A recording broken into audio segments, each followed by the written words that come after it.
Welcome to our third lecture in the webinar series of the section of Evolutionary Psychiatry of the World Psychiatric Association.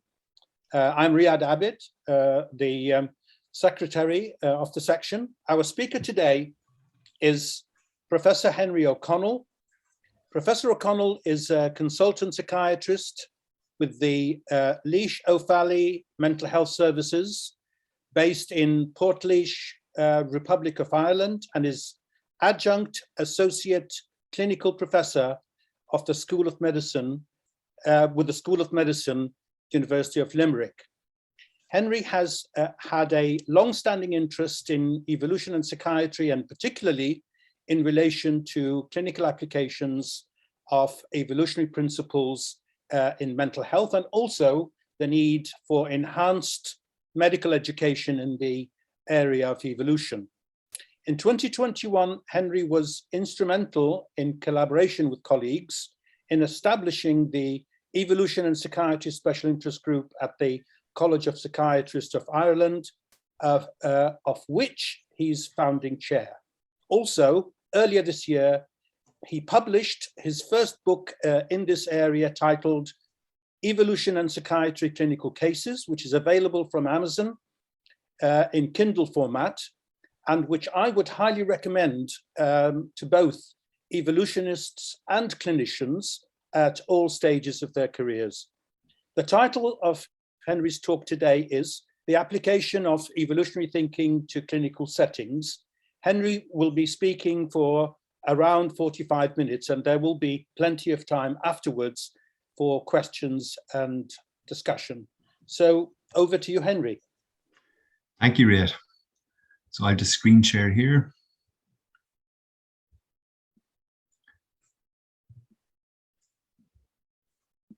Okay. Is that okay, Adam? Yeah. Okay, so good afternoon, everyone. And it's my great pleasure to speak to you and contribute to this very welcome program of lectures. Many thanks to Riyad Abid, Adam Hunt, and the WPA section on evolutionary psychiatry for organizing this session and for the kind invite to speak. And for today's talk, I will begin by outlining some key principles of evolution, a fundamental bedrock of biology. And then I will start to venture into our own field of medicine and psychiatry and outline how evolutionary biology is neglected in clinical practice, in research and in medical education, along with some potential reasons for this neglect. Then I will describe some key evolutionary principles that are fundamental in helping our understanding of both normal mental health and mental illness. After that, I will give some specific examples of how the evolutionary perspective can help in our understanding of mental illness. In this section, I will cover a range of psychiatric disorders, from dementia through to anxiety, and from schizophrenia to alcoholism.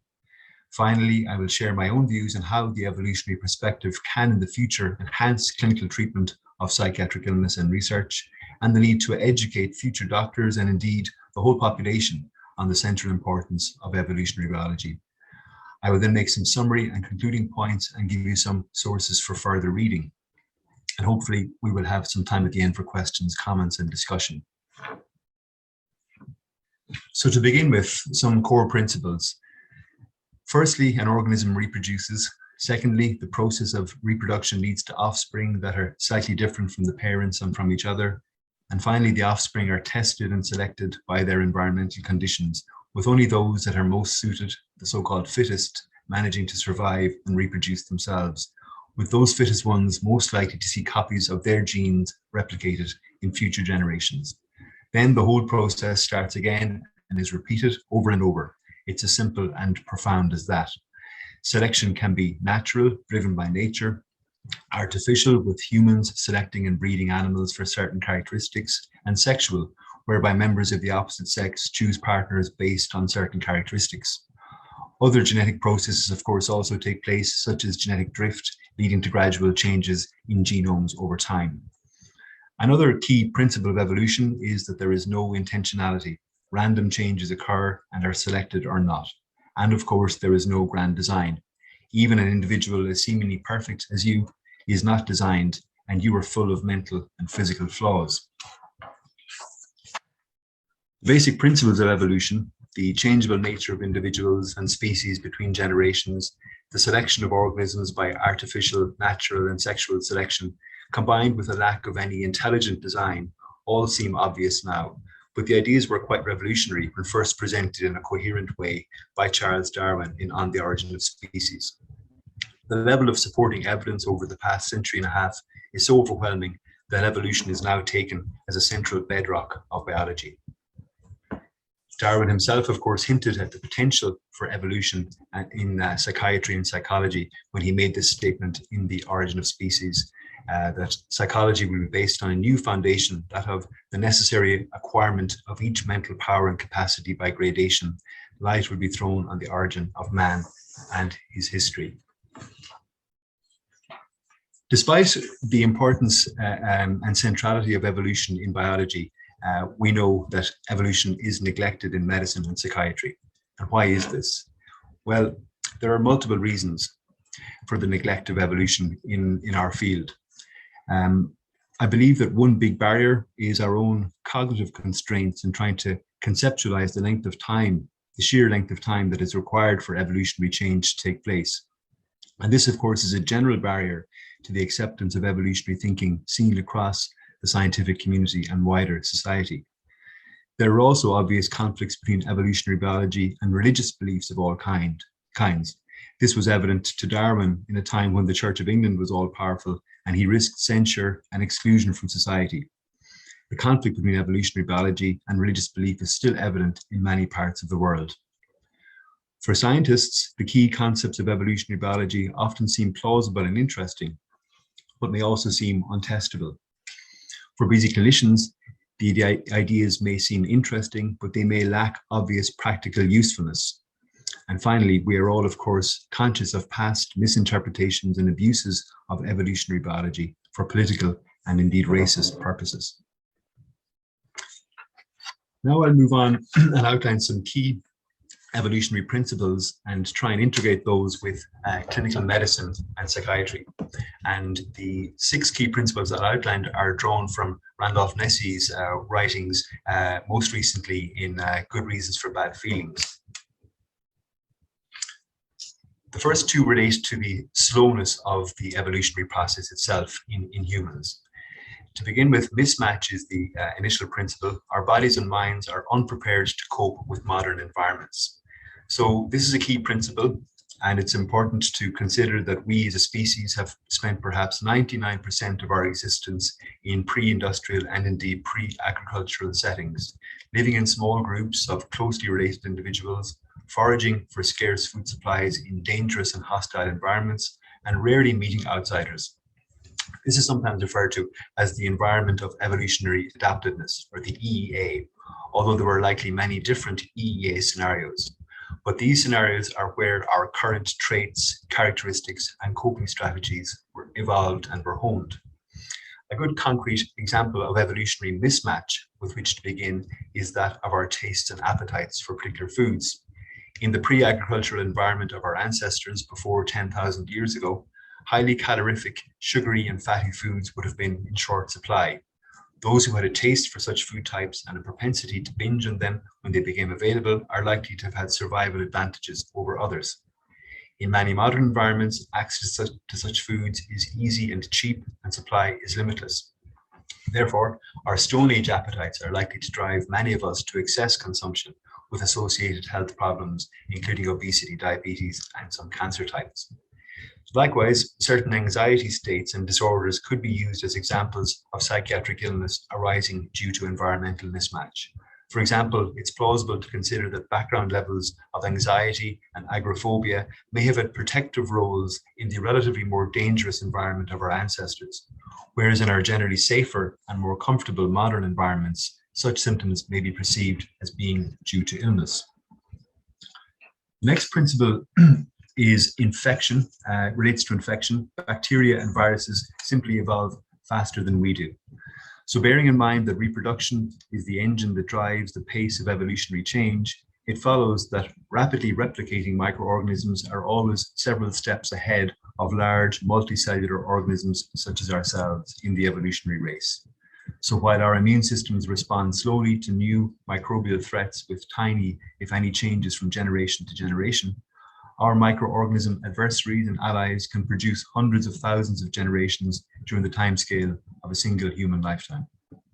And with each microorganism generation, there is the chance that new and highly virulent strains will emerge that have the power to cause untold suffering and stall human civilization in its tracks, as seen so dramatically with the COVID-19 pandemic and countless other pandemics in human history.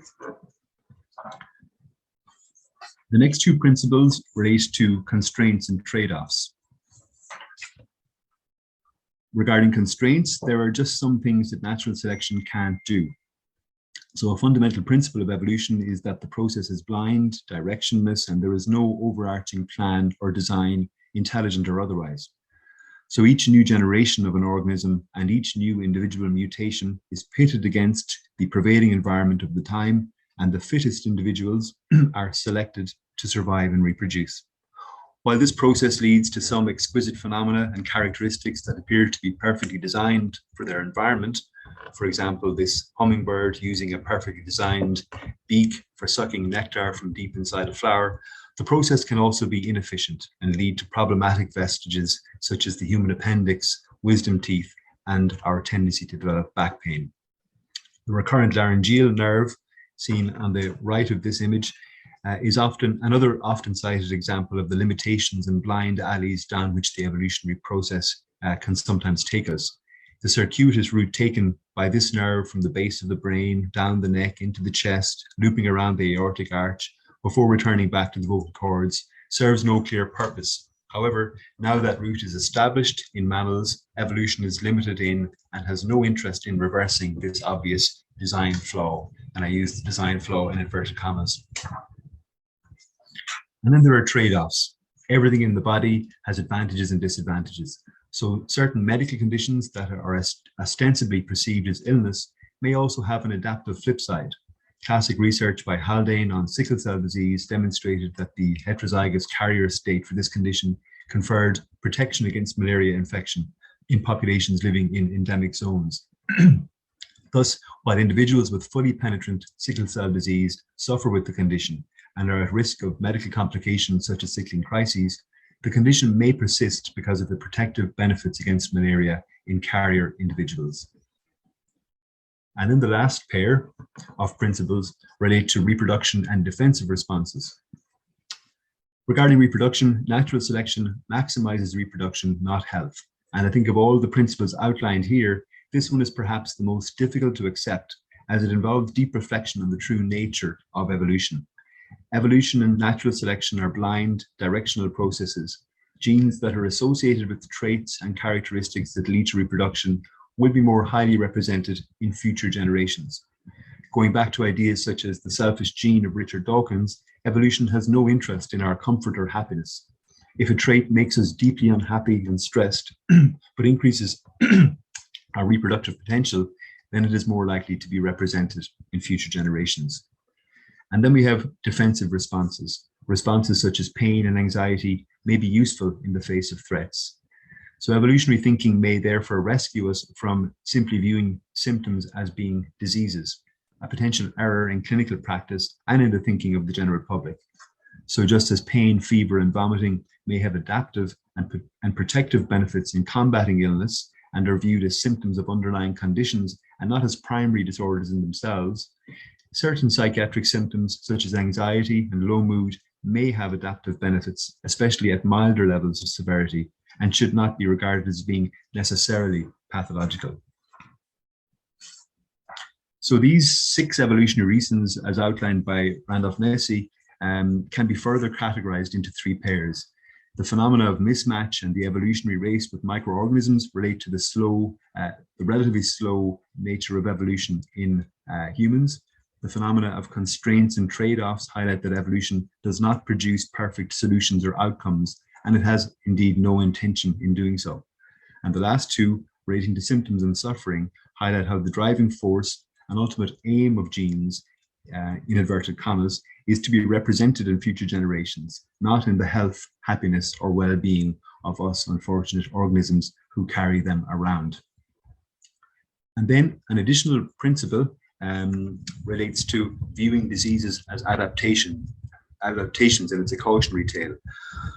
So while evolutionary thinking may help us reject the error of viewing symptoms as disease, it makes us vulnerable to another, viewing diseases as adaptations. So for example, major mental disorders such as schizophrenia and bipolar affective disorder are unlikely to have any potential benefits for individual sufferers and should not therefore be viewed as adaptations.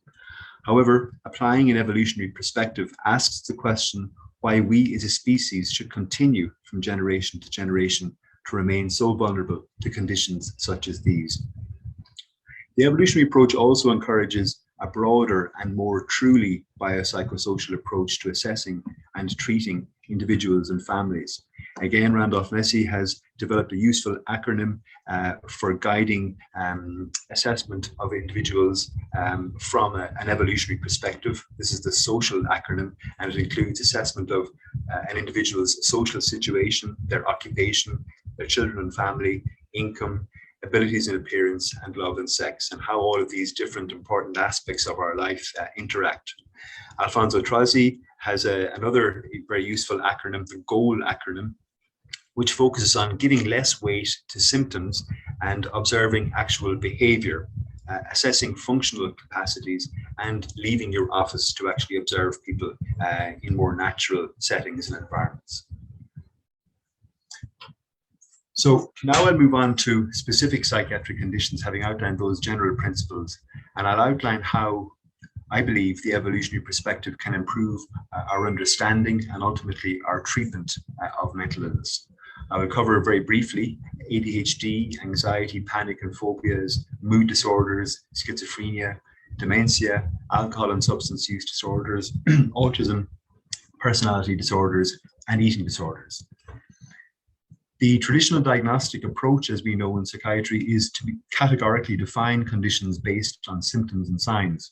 And I believe this system is inherently flawed, as there is much variation in clinical features between individuals with the same diagnosis, especially when viewed over time.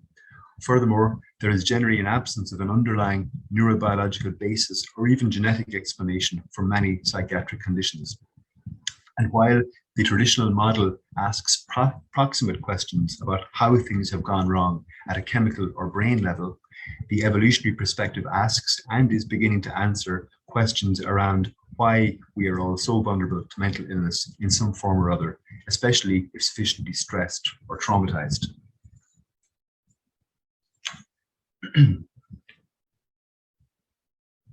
So the first specific condition I'm going to start with is ADHD. ADHD, as we know, is a condition arising in childhood that involves problems with overactivity, inattention, and impulsivity.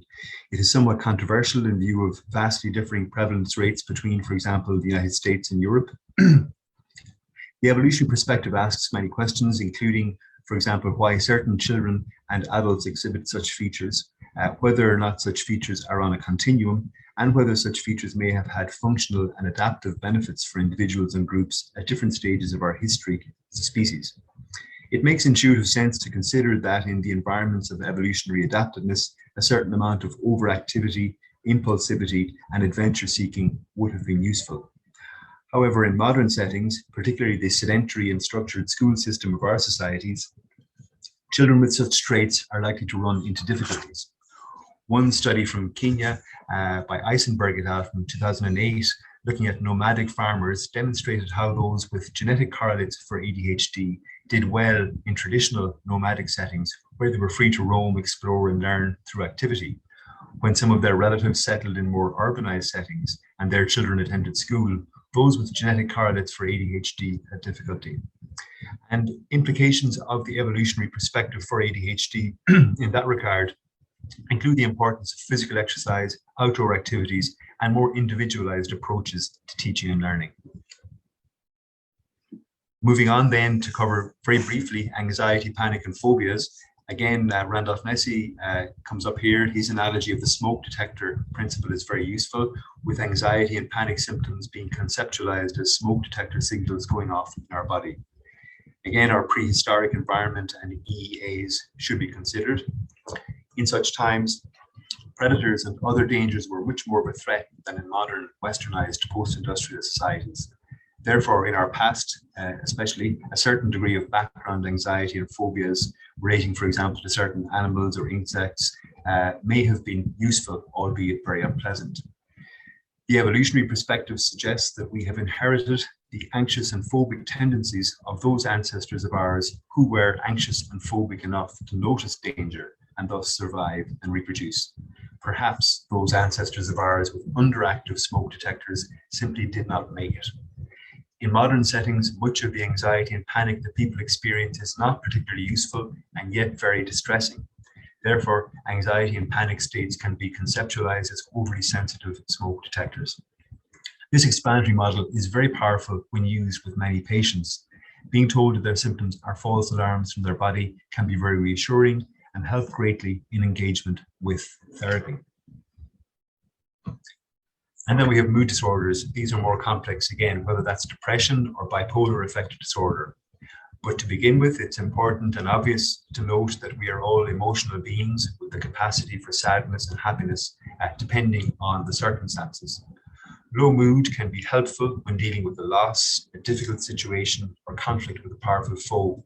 Such an emotional state can help us to become more thoughtful, more objective in our appraisals of situations, and more likely to withdraw from dangerous conflict and thus live to fight another day. On the other hand, the capacity to switch into a higher energy mode when opportunities arise can also be helpful. So it seems that we all have an internal moodostat, to use that term, that adjusts our emotions and mood levels depending on the situation. In individuals who experience severe clinical level depression or the elated mood of bipolar affective disorder, perhaps it is the case that their moodostat is overly responsive and pushes them into zones of severely depressed or elated mood that are no longer helpful or adaptive. There are multiple other evolutionary theories relating to mood disorders, including social competition and rank theories, as outlined by John Price, attachment theory by Bowlby, social risk theory, analytical rumination hypothesis, facilitation of withdrawal and disengagement from unattainable goals, and depression as a modern manifestation of evolved illness behavior and sickness responses to bacterial infection. Again, I believe the key clinical implication of the evolutionary perspective may lie in its explanatory value for individuals and for families. And then we have schizophrenia, much more complex again. We know this condition involves changes in thinking, in perception, in language, cognitive problems, and in social decline in many. And there are numerous evolutionary theories related to schizophrenia, some more compelling than others. The most compelling, in my opinion, relates to schizophrenia being perceived as the high price that a small number of every generation pays for the otherwise exquisitely developed language and social cognition skills that the rest of us enjoy. It is as if these finely developed and highly tuned human characteristics go over a cliff edge, leading to disorders with thinking, language, and experiences such as hallucinations and delusional thinking. The utility of this evolutionary perspective may again lie in its explanatory and destigmatizing value for individuals and family members. And the lack of any clearly culpable genetic causes for schizophrenia also implies that it is a universal experience of humanity, and those who develop the condition are not categorically different to others. Riyad Abed and Paul Sinton-Smith have outlined 4 evolutionary byproduct models in a recent chapter relating to schizophrenia, specifically the laterality and language model, the lipid metabolism model, social brain theory, and the aforementioned cliff edge fitness functions model. They also describe 5 other theories relating to adaptation, the mismatch model and outgroup intolerance, sexual selection, the diametrical model, which I'll cover a little later, and life history theory. Clinical implications here of the evolutionary perspective also include the use of Nessie's social approach, SOCIAL, to individual assessment and treatment, cognitive behavioral therapy approaches, bearing in mind the social brain theory, and simply the power of explanation for individuals and families. Then I'll move on to alcohol and substance use disorders. Again, going back to various EEA settings, the ability to detect ripe fruit through the aroma of low levels of fermenting alcohol, The ability to consume and metabolize such fruit was a helpful adaptation for the great apes, including our own ancestors. Ripe fruit has nutritional value, and the act of eating together and consuming small amounts of alcohol may have had important bonding effects on social and family groups. In another example of mismatch, our ancient brains and metabolic systems are now confronted with highly potent distilled alcoholic beverages and synthetic drugs that can easily hijack our brain reward systems, thus leading to addiction. Other evolutionary theories relate to concepts such as pharmacophagy, sexual selection, and again, life history strategies. Again, the evolutionary perspective here provides potential explanations for the high prevalence of addiction. I think it helps us to avoid making moral value judgments on those struggling with addiction. And it also points us in the way of potential therapies. For example, utilizing more healthy activities and pursuits such as exercise to hijack our reward and addiction systems. There's also, of course, implications for public health measures relating to restricting access to alcohol, particularly potent distilled alcohol. Dementia, then, just very briefly, because of advances in nutrition and medical treatment, we're living longer and healthier lives than ever before. However, with longevity comes age-related conditions such as heart disease, diabetes, and dementia. One interesting concept from the evolutionary perspective is that is of particular use here is that of antagonistic pleiotropy, whereby genes that have beneficial effects in our younger years and enhance our survival and reproductive potential may have deleterious effects later in life if we live long enough. For example, if there was a gene or genes that improved the speed at which we could calcify and heal broken bones, that could have obvious benefits for us in our childhood and reproductive years. However, perhaps that same gene or genes might increase our risk of coronary calcification later in life, leading to problems with cardiovascular disease and dementia. Another evolutionary perspective highlights how evolution maximizes our reproductive chances and not our health or well-being. As such, natural selection does not operate on genes that are associated with aging. Likewise, it may be that there is selection against anti-aging genes. Other evolutionary perspectives, just very briefly, include the grandmother hypothesis and also theories relating to the emergence of ApoE2 and ApoE3 genotypes in relation to vascular disease and in facilitating meat eating required to fuel our large brains. Next, I'll cover eating disorders, and eating disorders are generally taken to include anorexia nervosa and bulimia nervosa, although obesity has arguably become a more important public health problem in the Western world. There are a number of evolutionary theories, again, relating to eating disorders, including the reproductive suppression and fleeing famine hypotheses, which both relate to pathological extremes of normal adaptive responses to adverse environmental conditions. However, considering the high female preponderance of eating disorders, the sexual competition hypothesis outlined by Riyad Abed is a more robust explanatory model.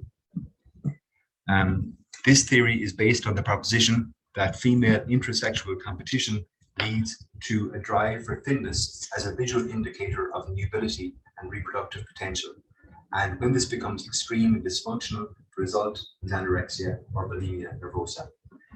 The novel environment of Western urbanized environments with large numbers of autonomous females of reproductive age is thus seen as a driver of this pursuit of thinness. And when it goes into overdrive, manifests as anorexia nervosa. Additional factors include female autonomy in mating choices, in contrast to that seen in ancestral and traditional societies, reduced fertility, and the ubiquity of images of nubile and attractive young females who may be subconsciously mistaken for competitors. This latter point may have potential public health and preventative implications. And next, we have personality disorders.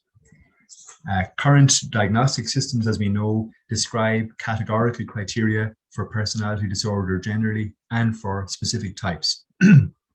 These diagnostic systems involve atheoretical descriptions of clinical features and take little account of etiology. In contrast to the categorical system of classification used by conventional diagnostic systems, the evolutionary perspective brings an increased emphasis on etiological and developmental factors and the potentially adaptive aspects of certain behavioral and emotional responses to challenges and threats, that, when extreme, constitute maladaptive personality traits. The evolutionary perspective also introduces the concept of fast and slow life history strategies and offers a potential system for conceptualizing personality traits and personality disorders. For example, Martin Brune has outlined how the new DSM-5 dimensional model of personality traits can be used to describe slow and fast life history strategies, with examples of fast life history strategy traits including emotional lability, deceitfulness, manipulativeness, attention-seeking, and impulsivity. And in contrast, slow life history strategy traits include anxiousness, submissiveness, and depressivity.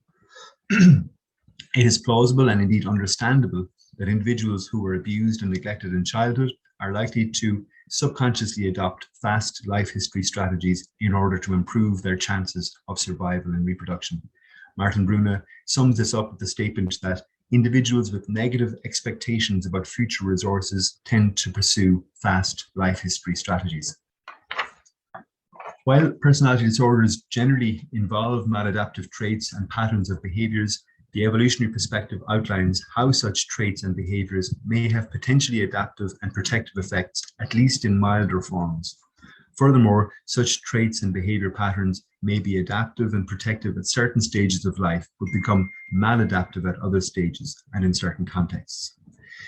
The evolutionary perspective, therefore, I believe may help destigmatize personality disorders and help healthcare professionals to develop a more nuanced and empathic approach to assessing and supporting people with these conditions. I'll then move on to Adam's main area of interest, autism. As we know, the genetic potential for developing autism is mediated by multiple small allelic genetic effects.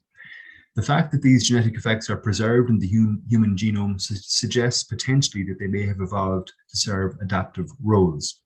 Bernard Crespi and colleagues have examined the phenotypic impact of some of the most common single nucleotide polymorphisms, or SNPs, for autism traits, and found that certain autism risk alleles are associated with superior performance on specific neuropsychological tests.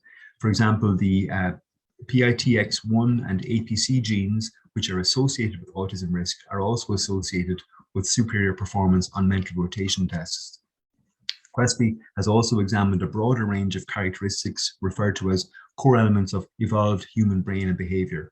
These include language, sense of self, mentalistic skill, social emotionality, complex regulated goal pursuit, empathic drive, and visuospatial technical skills and abstract intelligence.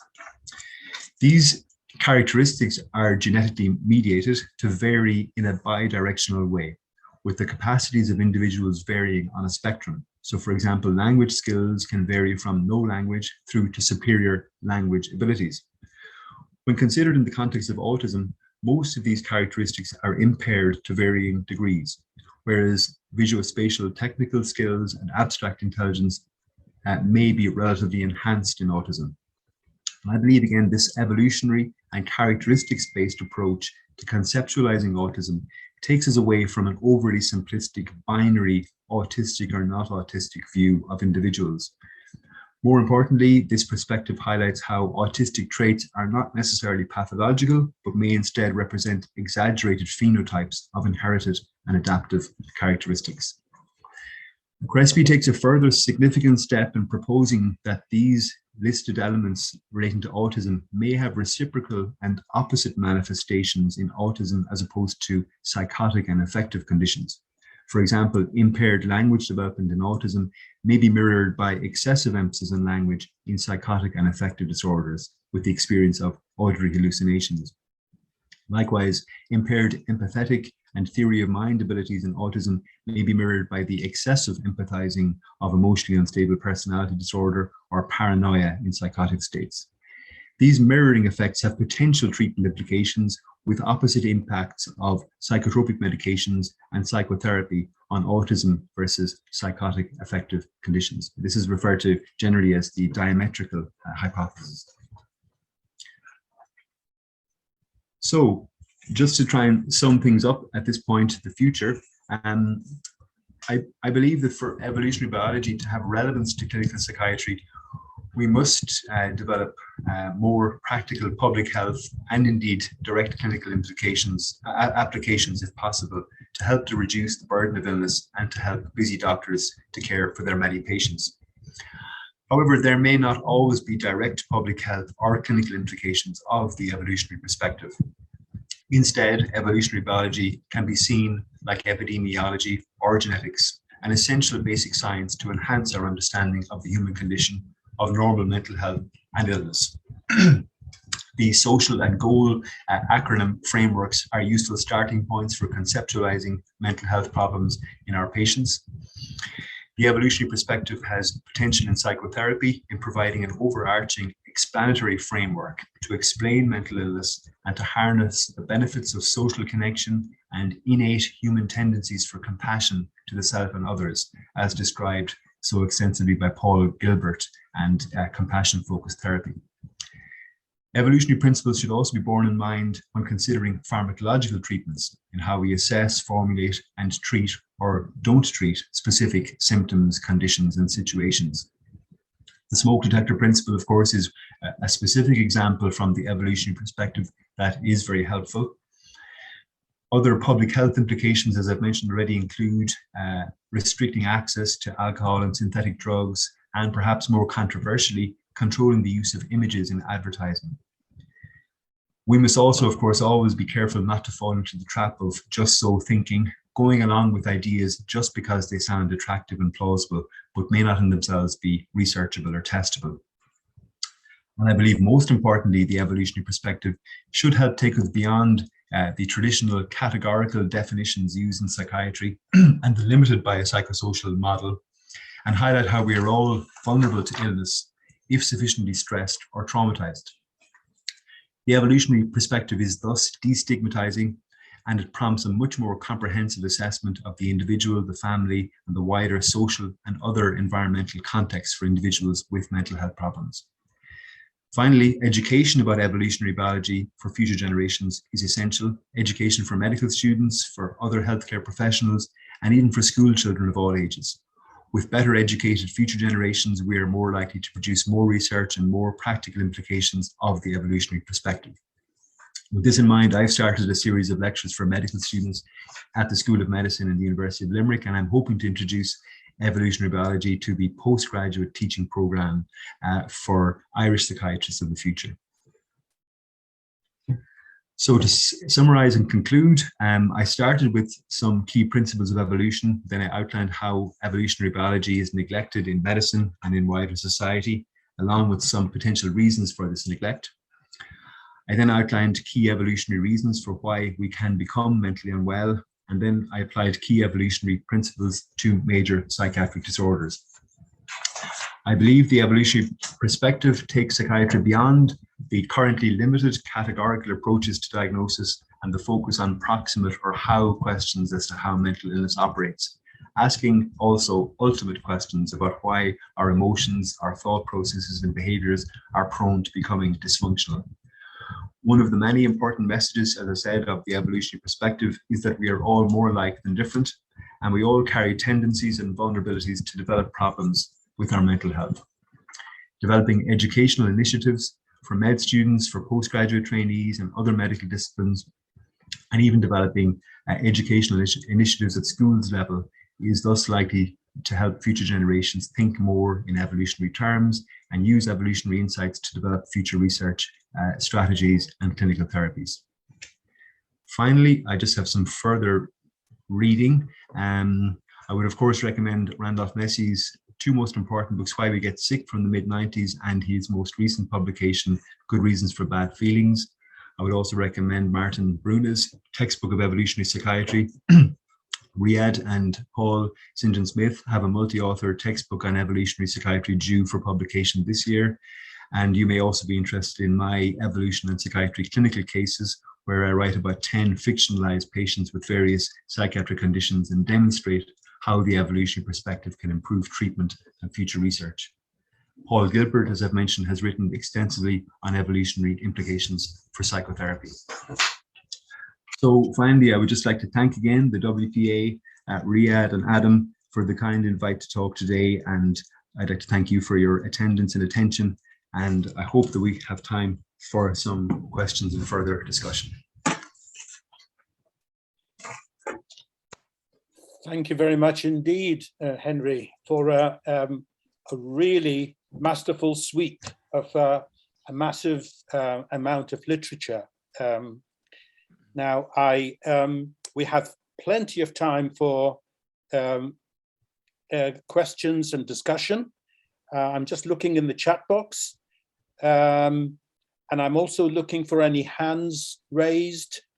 Could I start, Riyad, please? Yeah, go on. Just to get us ready. Also, Henry, could you unshare your screen maybe so we can see each other? Oh yes, great. Yeah. Okay, so Randy's got a question as well, but I'm gonna pop this one in. So I'm on the research side. I don't work with patients. I'm wondering, as a psychiatrist, when you go through the process of seeing a patient and giving them a diagnosis, when would an evolutionary explanation kind of come in then? You know, is there a moment when patients ask, oh, well, why is this happening? And is there a time when you could kind of explain it in evolutionary terms, and that would give them some comfort or some understanding, which is better than, you know, oh, it's just genetics and environment or whatever.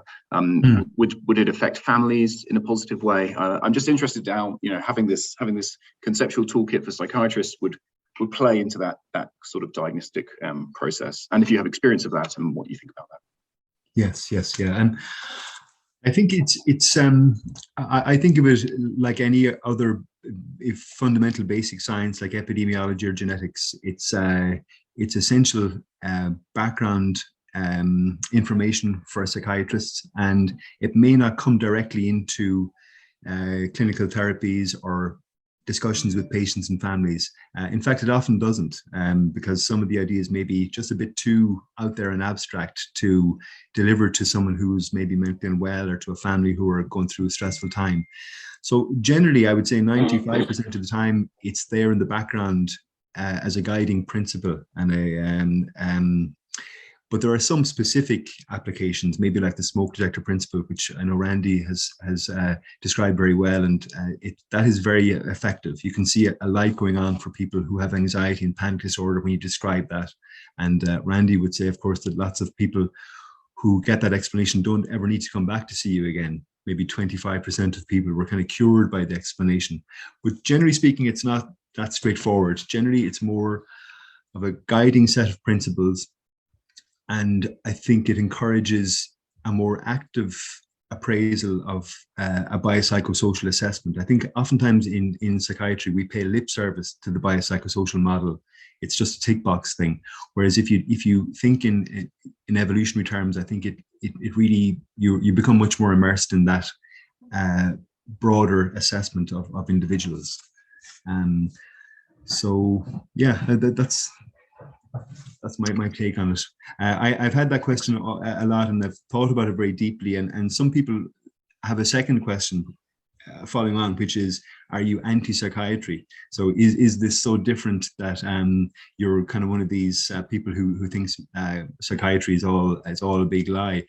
And of course, that's not the case. I think evolutionary biology should be integrated and complement the current models that we have.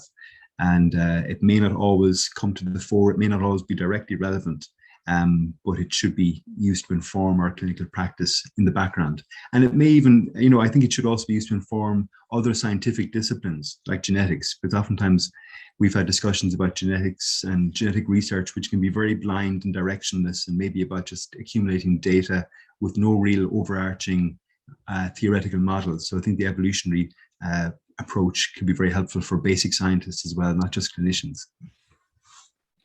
Thanks for that, Henry. That's great. Randy, do you want to unmute yourself and put your question? Well, first, thanks so much, Henry. That was an incredibly comprehensive overview of all kinds of things. And it's wonderful, I just say, I think we have a large international audience here. And I just like to encourage anyone there to put something in the chat or raise your hand. We'd really like to hear from you about what you make of all of this. And Henry, I'd love to hear more from you about, how it's changed your feeling about your practice and your feeling about mental disorders and the like. I got a wonderful note yesterday from a patient saying, "Oh, you've been worried, Dr. Nesi, about your work not actually being helpful, but simply thinking about these disorders differently has changed the stigma, has changed my attitude towards myself and been very helpful." Could you just say more about that, Henry? Because I know. Yeah, I think it's, even as a clinician and as a therapist, I think it makes our day-to-day work much more enriching and much more rewarding. Because I think the evolutionary perspective takes us beyond, proximate models of disease, and takes us beyond categorical definitions of illness or not illness. It helps us to think about mental health and illness and spectrums, and even just the whole notion of humanity and how we got here.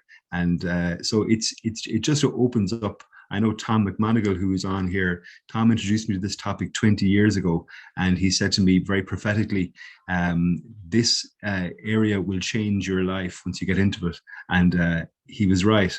And it doesn't always have direct practical implications, doesn't always enter discussions with patients or colleagues, but just having that awareness is almost like a kind of a guiding light. And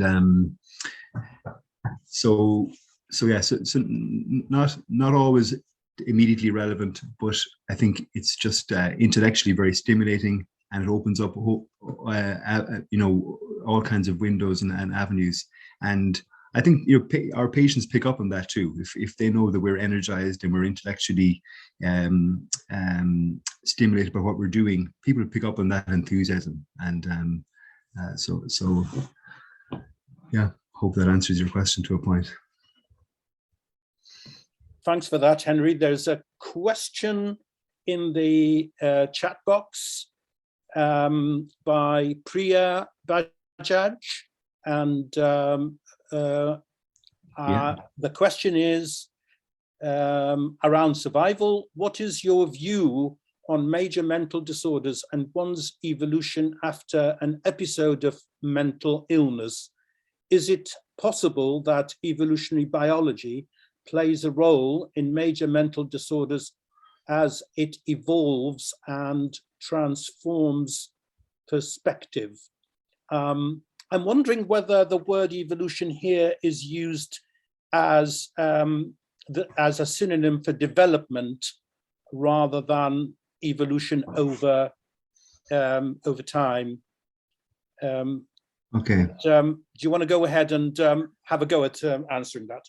Question around survival. What is your view on major mental disorders and one's evolution after an episode of mental illness? Is it possible that evolution biology plays a role in major? If Priya is with us, I wonder whether you want to unmute yourself and put the question directly, if you wish. Yeah, thanks, Riyadh. I'm actually using evolution in both the English language and in evolutionary sense. Okay. Because people do survive episodes of disorders and come out much more stronger. You don't necessarily become vulnerable to more and more episodes and become unwell. There's a sizable population which actually becomes stronger and more resilient after going through a disorder. And I wonder if resilience has something to do with evolutionary biology over and above the treatment that we give for mental disorders. And again, this is not anti-psychiatry, but just thinking in terms of a survival of a species. How is it that people are growing a lot more stronger after trauma or after an episode which makes them more vulnerable and exposed to their vulnerability? Perhaps it's a little philosophical as well, but just your view on it. Yeah.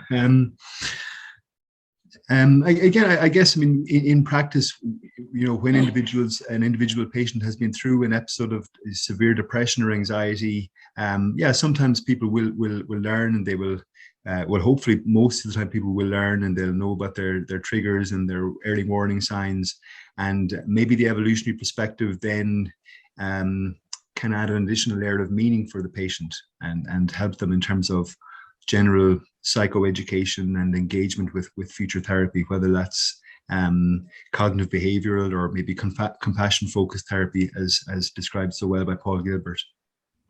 If I can just add here that the trait of resilience itself would be a product of selection. Okay, yeah. So that you know, that's a trait that probably can be better conceptualized in an evolutionary framework rather than just simply plucked out of thin air. And I think that you know, evolution might be helpful in us trying to think about more clearly about what resilience means. We have a hand up. Sorry, I think it's Annie. Sorry. Sorry, can I just very quickly chip in, because I work in a department with anthropologists, and I think an important point here is how much trauma there really was over our evolutionary history. I mean, you know, half of all children died before they were 15. Life was really, really hard.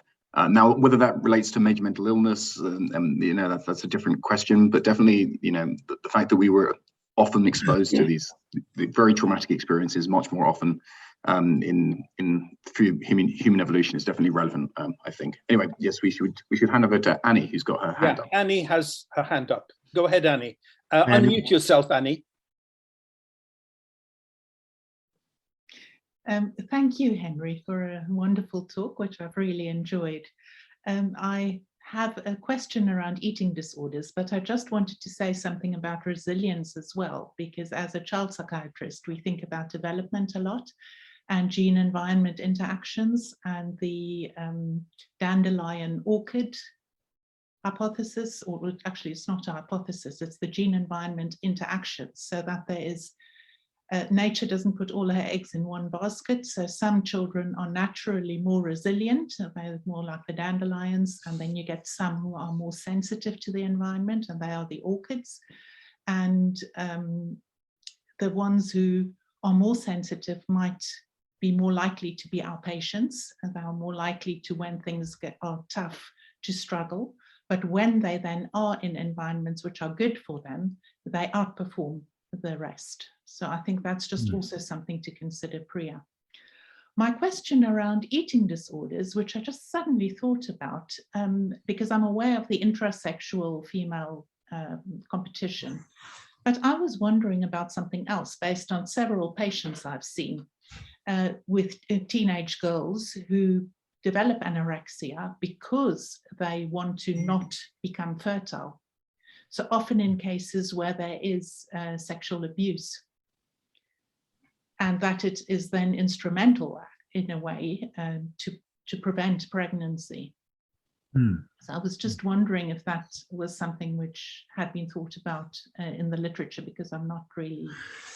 Well, thankfully we have the world expert on the call, so maybe I could just hand directly over to Riyadh on that. Well, I'm not sure That's okay. about being the world expert, Yeah.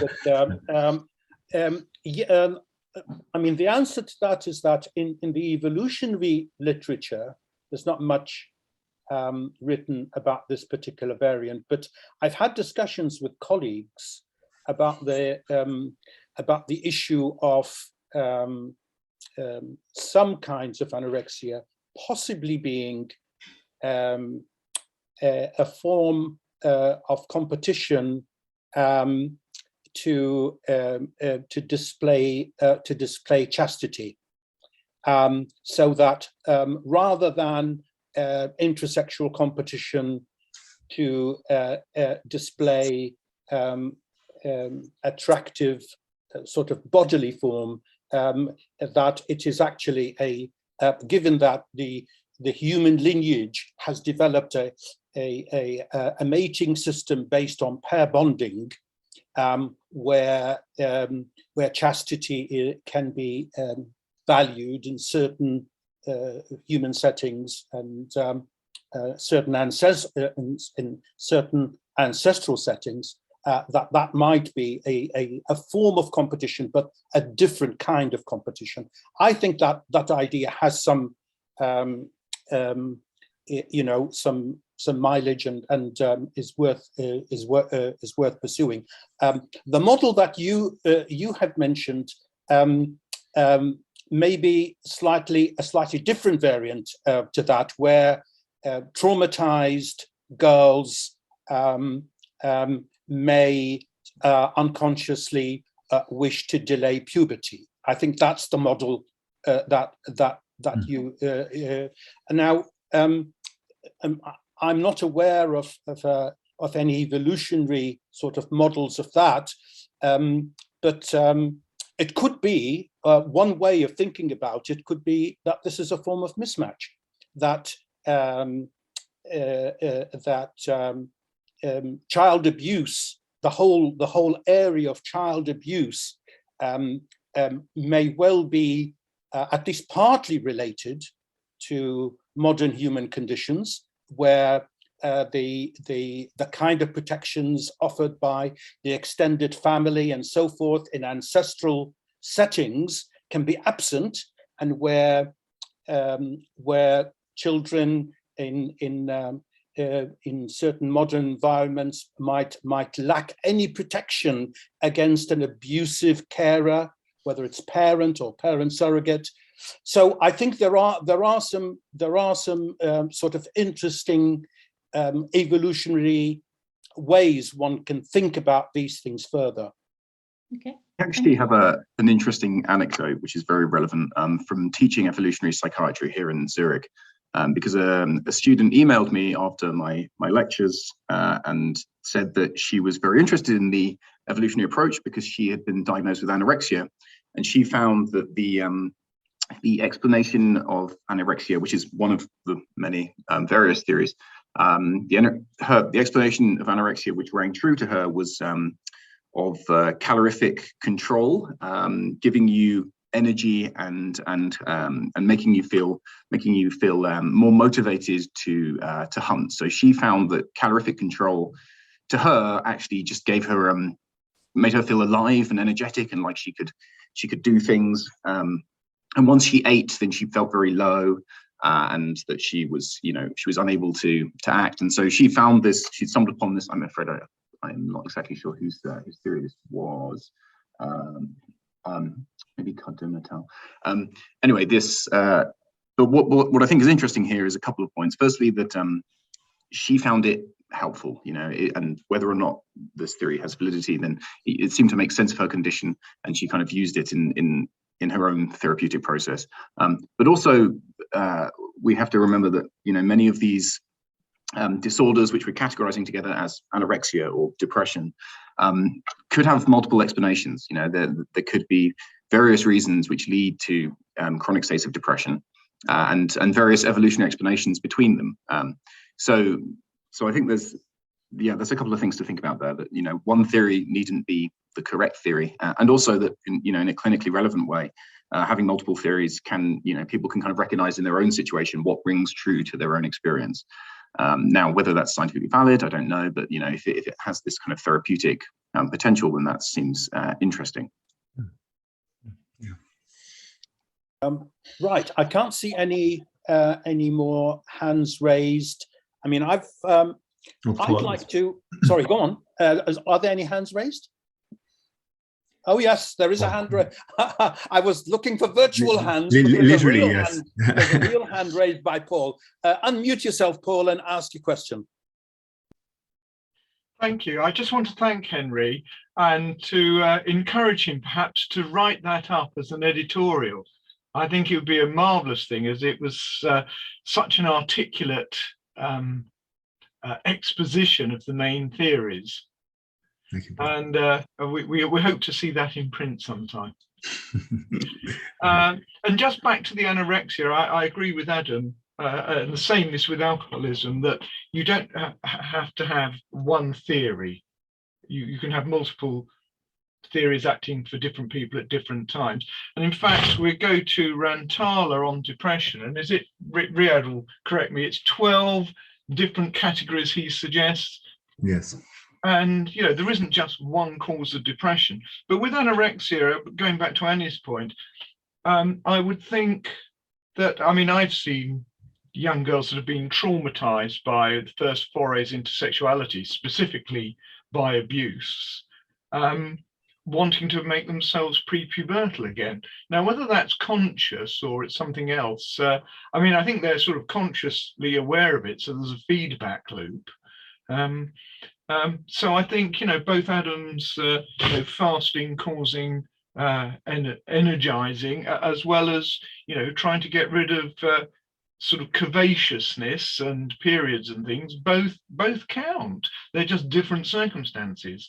And Riyad's theory of intrasexual competition also holds true, in that I think it was they did at the Maudsley, I can't remember the authors now, but they actually looked at the difference between glamour models and models in women's magazines, and models in women's magazines are much thinner. Yes. And what does that tell you? I mean, the hypothesis would be that that women are competing with each other in women's magazines, whereas they're doing something else in those sort of men's magazines. And, you know, they're different theories for different things and different circumstances. Anyway, but thanks, Henry. That was absolutely brilliant. And we look forward to seeing that in print. Thank you, Paul. Yeah. Right, thanks for that, Paul. Again, I'm looking for any hands, and in the absence of hands, I'd like to raise another point, general point. You touched upon it. You know, the whole question of that we're faced with our medical and psychiatric colleagues frequently about the direct, you know, if evolution is not directly relevant to the patient right in front of me in the clinic at this moment, then, you know, it's all very interesting, but it, you know, it's not relevant, and therefore we can't give it space in the curriculum and so forth, because there are other more important things. And I think as evolutionists, we need to develop and sharpen our response to our colleagues. Well, first of all, I mean, I think you've taken exactly the right approach in not making extravagant claims that evolution is going to cause immediate breakthroughs in treatments, or that it's a different methodology in treatment or anything like that. That's exactly the right thing. But I think there's another, you know, another issue that we probably would be useful for us to put to our medical and psychiatric colleagues, that medicine can't just, you know, including psychiatry, can't just progress with convergent thinking. We need divergent thinking that aims to discover what we don't know, thinking that expands our focus to include context of function and dysfunction, and the ability to reframe things and reformulate things, you know, reformulate concepts and reformulate ideas. And how would we do that? You know, what if we just simply focus on the current trend, which is quality improvement, which is great. Of course, I'm not knocking quality improvement, but quality improvement of what actually exists cannot discover, that's to say evidence-based medicine, cannot discover what is, you know, new ideas, cannot reformulate, and cannot discover the unknown. So I would say that evolution is a means for us to encourage and help divergent thinking that will pay off down the line. It may not have immediate returns, but without it, how else are we going to be discovering and progressing our field? I mean, this is just an idea that I want to put to you, and I'm interested in your response to that. Thanks, Riyadh. And again, on a parallel but related theme, then I think it ties into what we talked about earlier. I think we need, as evolutionists, to encourage inclusion of evolutionary biology principles in curricula for medical students and postgraduate trainees. And as we know, in medical education, the assessment is the tail that wags the dog of how you learn. So if you're going to be asked questions in your exams about evolutionary biology, you're going to learn about it.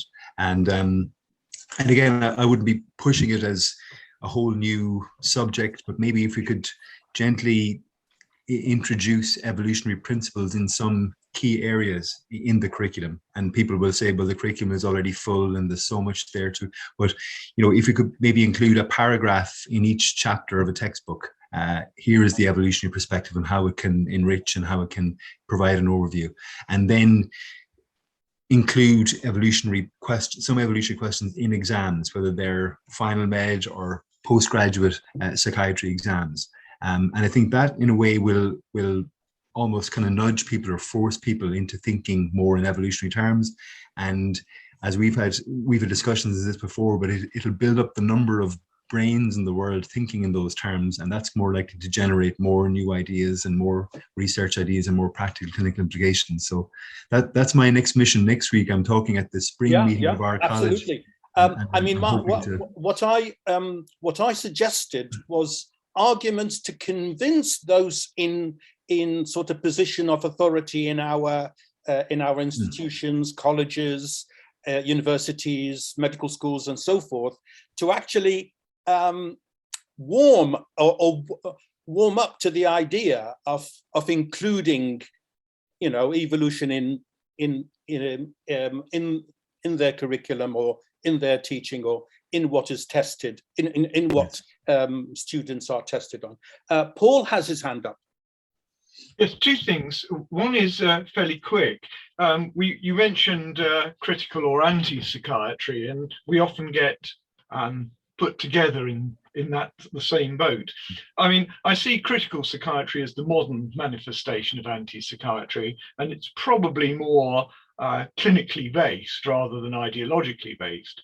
And my answer to that is that we see the same information, but we have quite different ideas on how it may be approached to deal with the problems of modern psychiatry. And that pertains to the biggest just so story of them all. The biggest just so story of them all is that all mental health conditions are diseases. So I think that's quite an sort of important point to make there. And just adding to the creativity thing that Riyadh's mentioned, and I think probably some of us ought to get together and write an editorial somewhere about the creativity. And I was stimulated by one of the observations by Randy in an article on psychopharmacology, when he said that just looking at dopamine blockade or something like that in schizophrenia is pharmacological isomorphism, I think you called it, or the reference called it, which is where once you've discovered something sort of works, you just stick with what works and you never look beyond dopamine blockers for treatment of schizophrenia.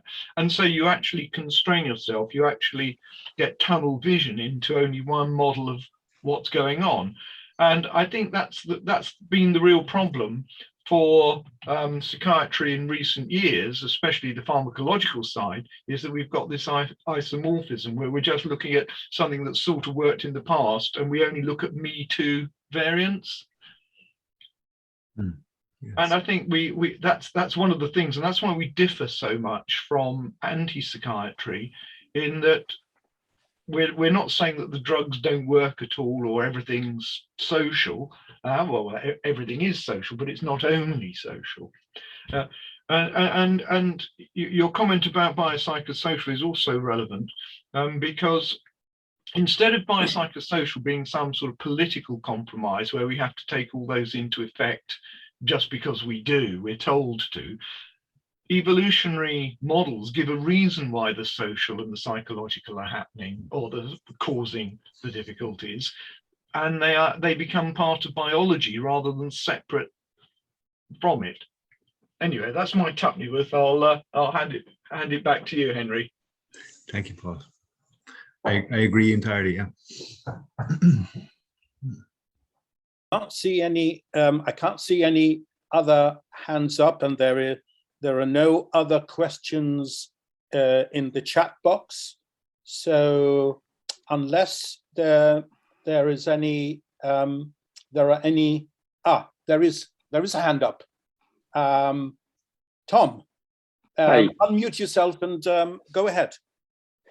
Yeah, I just wanted to echo what you were saying yourself, Riyadh, and Henry also, that when you are trying to persuade curriculum organisers and clinicians as to why you should teach evolution, and they say what use is it in the clinic, the big thing that has kept me interested in psychiatry in my 25 years is curiosity. You know, a search after meaning, an attempt to make sense of human nature, and you know, every time I discover something new, there's something new behind it, and it's a constant inspiration, because clinics can be very hard slog, and a lot of people burn out in medicine now, and I think things that inspire curiosity, not just from I agree entirely with what you're saying, that fresh perspectives allow us to discover new things, but fresh perspectives and discovery also inspire and motivate. And I think you could equally put the question back to people who say, what's the practical application? You know, there are 13 ligaments in the knee, and I learned them all once, and I never, ever, ever used them in practice. A lot of the time I'm sitting in front of somebody, I don't use histology or epidemiology, or I found psychiatric genetics has really contributed almost nothing to my practice. But at the same time, I think, you know, they're all part of the puzzle. They're at different scales and different perspectives. And I think evolution deserves its place among those. I can't agree more. I can't agree more. Well put.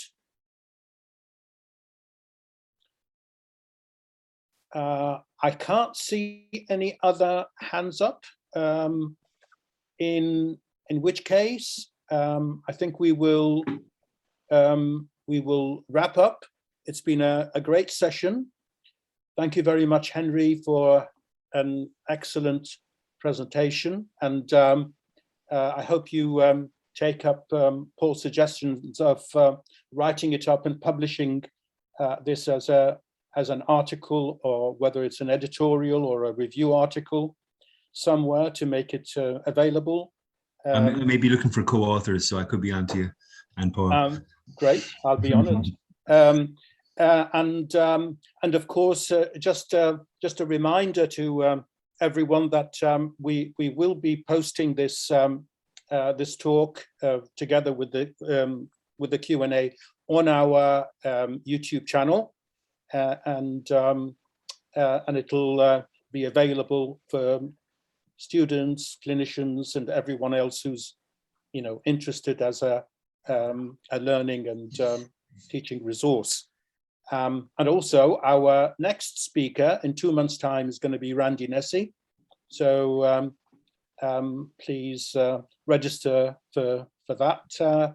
And thank you again, Henry. And this is the end of the session. Thank you, Riyadh. Thank you, Adam. Thanks, everyone. Thanks, everyone. Thanks. Bye. Thank you very much.